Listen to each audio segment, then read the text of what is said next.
Second ఏఎన్ఎంలుగా సేవలు అందిస్తున్న వారిని రెగ్యులర్ చేయాలని ఏఐటీయూసీ జిల్లా ప్రధాన కార్యదర్శి కడారి రాములు అన్నారు. రాష్ట్ర ఏఐటీయూసీ పిలుపులో భాగంగా సిరిసిల్ల జిల్లా డిఎంఐండ్హెచ్ఓ కార్యాలయం ముందు నిరసన కార్యక్రమం చేపట్టారు. ఈ సందర్భంగా కడారి రాముడు ఏఎన్ఎంలు మాట్లాడుతూ గత 18 సంవత్సరాలుగా పిహెచ్సి, యూపీహెచ్సిలలో సెకండ్ ఏఎన్ఎంలుగా సేవలు అందిస్తున్న వారిని రెగ్యులర్ చేయాలని అన్నారు. చాలా సంవత్సరాల తర్వాత రెగ్యులర్ ఏఎన్ఎం పోస్టుల నోటిఫికేషన్ విడుదలైనందున అదనంగా పోస్టుల సంఖ్యను పెంచి కాంట్రాక్ట్ బేసిస్లో పనిచేస్తున్న వారికి రెగ్యులర్ అయ్యేలా చూడాలని కోరారు. ఈ కార్యక్రమంలో ఏఐటీయూసీ జిల్లా ప్రధాన కార్యదర్శి కడారి రాములు, అధ్యక్షులు అజ్నా వేణు సెకండ్ ఏఎన్ఎంలో పాల్గొన్నారు. కేంద్ర రాష్ట్ర ప్రభుత్వాల వైఖరి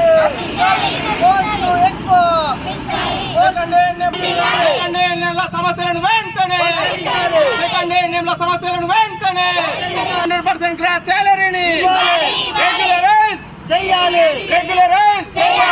రెగ్యులరైజ్ చేయాలి. ప్రభుత్వం ఐక్యత, సెకండ్ ఏఎన్ఎం ఐక్యత.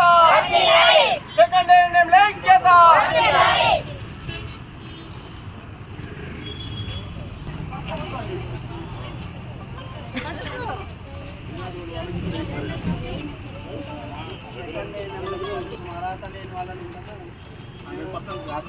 ఇవ్వాలని, అదేవిధంగా మళ్ళీ పోస్టులు కూడా పెంచాలనేది మేము రాష్ట్రానికి మా నాయకులు కూడా ఇవ్వడం జరిగింది. కానీ దాని మీద ఇప్పటివరకు ఎలాంటి స్పందన లేదు. తమ ద్వారా రాష్ట్రానికి కేంద్రానికి పంపించవలసింది కోరుతాం.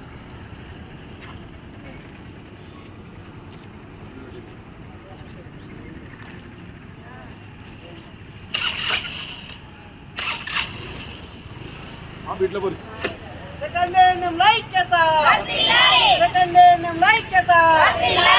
సిరిసిల్ల జిల్లా సిరిసిల్ల కలెక్టర్ కార్యాలయం ముందు రాష్ట్ర పిలుపు మేరకు సెకండ్ ఏఎన్ఎంలో ఒక ధర్నా నిరసన కార్యక్రమాలు చేయడం జరుగుతూ ఉంది. ప్రధానంగా మేము గతంలో ప్రభుత్వాలకు ఎన్నో దరఖాస్తులు పెట్టినప్పటికీ వీళ్ళకు ఒక గ్యాస్ సాలరీ ఇవ్వాలనేది, అదేవిధంగా 100% గ్రాస్ సాలరీ ఇవ్వాలన్నప్పటికీ ఎలాంటి స్పందన లేదు. అదేవిధంగా నూతన పోస్టులను కూడా పెంచాలని కూడా దరఖాస్తులు పెట్టినప్పటికీ అవి కూడా పెడసెవిన పెట్టినటువంటి గత ప్రభుత్వాలు. ఇప్పుడు ఈ ప్రభుత్వాన్ని ఒకటే కోరుతా ఉన్నాం, కాంగ్రెస్ ప్రభుత్వాన్ని ఈ ఒక పోస్టులను పెంచి వాళ్ళ ఒక సెకండ్ ఏఎన్ఎంలో ఉద్యోగాలు భర్తీ చేయాలి. అదేవిధంగా మొన్న ఎగ్జామ్లో పాస్ కాని వాళ్ళను ఇవాళ పూర్తి స్థాయిలో గ్రాస్ సాలరీ ఇచ్చి ప్రభుత్వ ఉద్యోగులుగా గుర్తించాలన్నది ఈ ప్రభుత్వాన్ని కోరుతా ఉన్నాం. ఇవాళ ప్రధానంగా ఎన్నో రోజుల నుంచి 40-30 ఏళ్ల నుంచి కూడా సేవలు అందిస్తూ ఆ సెకండ్ ఏఎన్ఎం నేషనల్ హెల్త్ మిషన్లో పనిచేస్తున్నటువంటి సెకండ్ ఏఎన్ఎంలను గతంలో మేము చెప్పినాం. ఫస్ట్ ఏఎన్ఎంలో మాదిరిగా వీళ్ళకు జీతాలు కూడా పెంచాలన్నప్పటికీ ఆ జీతాల పక్షాన కూడా నిర్లక్ష్యం వహించినటువంటి ప్రభుత్వాలు గత ప్రభుత్వాలు. మేము కాంగ్రెస్ ప్రభుత్వాన్ని, కేంద్ర ప్రభుత్వాన్ని ఒకటే కోరుతా ఉన్నాం. ఇప్పుడు ఉన్నటువంటి పనిచేస్తున్నటువంటి వాళ్లకు ఇవాళ వాళ్ళు ఏజ్డ్ అయిపోయిన వాళ్ళు ఉన్నారు. అప్పటి చదువులకు పరాకు ఉన్నదని కూడా మేము గతంలో చెప్పడం జరిగింది. ఇవాళ ఎగ్జామ్ పెట్టి వాళ్ళు పాస్ కానటువంటి వాళ్ళను 100% గ్యాస్ సాలరీ ఇవ్వాలి. అదేవిధంగా ప్రభుత్వ ఉద్యోగులుగా ఈ నూతన పోస్టులు నిర్మించినటువంటి వాళ్ళని కాకుండా ప్రభుత్వ ఉద్యోగులుగా గుర్తించి వాళ్ళకు రిటైర్మెంట్ బెనిఫిట్స్ కూడా 10 లక్షల రూపాయలు రిటైర్మెంట్ బెనిఫిట్స్ కూడా ఇవ్వాలి. ఇలా ప్రమాదం జరిగినట్టుంటే ప్రమాద బీమా సౌకర్యం కూడా లేదని చెప్పి గతంలో మేము చెప్పినాం. ప్రమాద బీమా సౌకర్యం కూడా కల్పించాలి. ఇలా వీళ్ళు ఇన్ని రోజులు కూడా సేవలు చేస్తూ ఉంటే ఇలా ప్రభుత్వ లోన్లు కూడా ఎలాంటి లోన్లు కూడా ఇలా ప్రభుత్వ ఉద్యోగులుగా గుర్తించక ప్రభుత్వ లోన్లు కూడా రానటువంటి పరిస్థితులలో ఇలా మగ్గుతూ ఉన్నారు. ఇలా ఒక డబుల్ బెడ్రూమ్ ఇల్లు రానటువంటి పరిస్థితులలో మగ్గుతూ ఉన్నారు. పూర్తి స్థాయిలో వీళ్ళకు కూడా అర్హులైనటువంటి వాళ్ళకు ఇల్లు కానీ ఇళ్ల స్థలాలకు లోన్లు కానీ ఇవ్వాలి. అదేవిధంగా వీళ్ళ ఒక పెన్షన్ సౌకర్యం కూడా మేము గతంలో కూడా చెప్పినాం. పెన్షన్ సౌకర్యం కూడా వీళ్ళకు 10,000-5,000 రూపాయల పెన్షన్ కూడా ఏర్పాటు చేయాలనేది కూడా చెప్తా ఉన్నాం. ప్రధానంగా ఈ యొక్క జీతంలో సగం వేతనం పెన్షన్ కూడా ఇవ్వాలనేది కూడా మేము కోరుతా ఉన్నాం. ఈ ప్రభుత్వంలో లేని వేళలో ఈ యొక్క నిరసన కార్యక్రమం కాదు, రాష్ట్ర పిలుపు ఇచ్చిన తర్వాత కూడా పెద్ద ఎత్తున ఆందోళన కార్యక్రమం చేయడానికి కూడా సిద్ధమైనామని సందర్భంగా ఏఐటీసీ జిల్లా సెక్రటరీగా తెలియజేస్తా ఉన్నాం.